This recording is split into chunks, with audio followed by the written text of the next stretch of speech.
le bilan d'ouverture avec une rubrique de plus qui est le résultat net de l'exercice.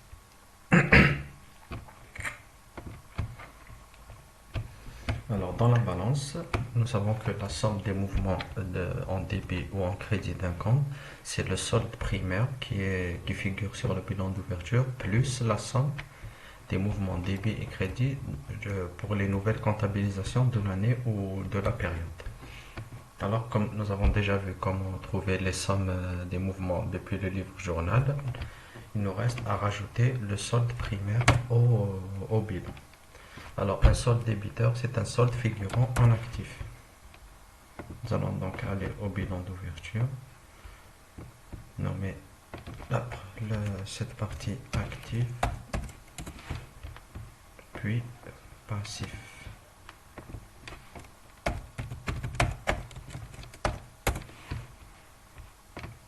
Puis passif. Alors, donc,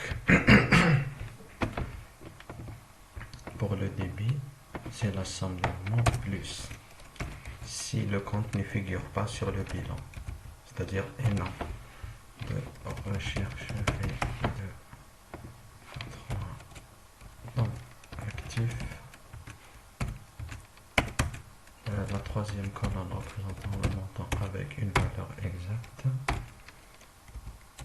Alors on aura 0. Sinon, il fera la recherche.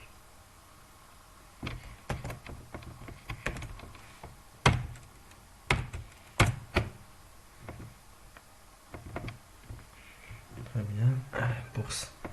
Alors, c'est exactement la même chose pour le crédit, sauf que ce sera au passif.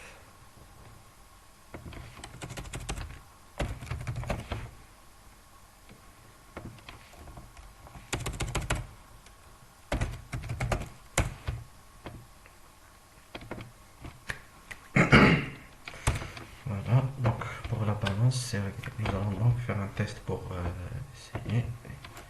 Si on prend un capital social de 5000, un emprunt de 3000,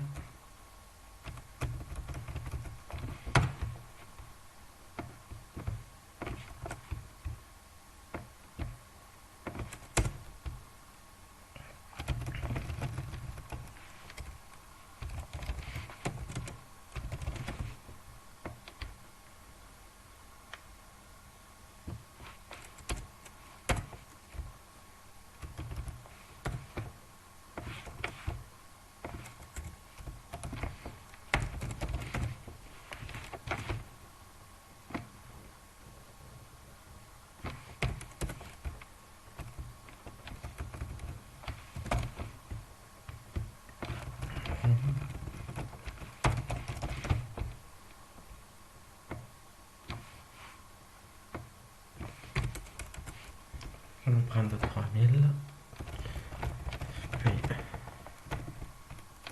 une machine de 8000 pour simplifier. Ce qui donne un total actif qui est égal au total passif de 8000.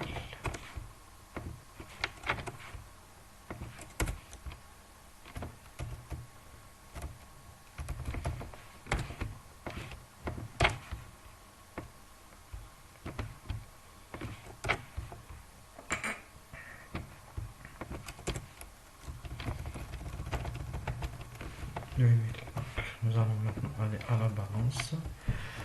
Nous voyons un capital social de 5000, un emprunt bancaire de 3000 et une machine de 8000 au débit.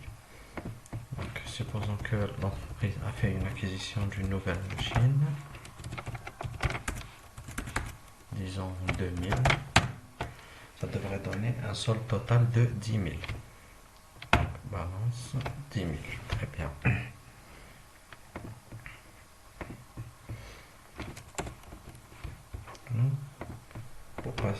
Pour établir le bilan de clôture, il nous reste à effectuer une recherche V depuis la balance. Donc, pour le passif, ce sera pour l'actif, pardon,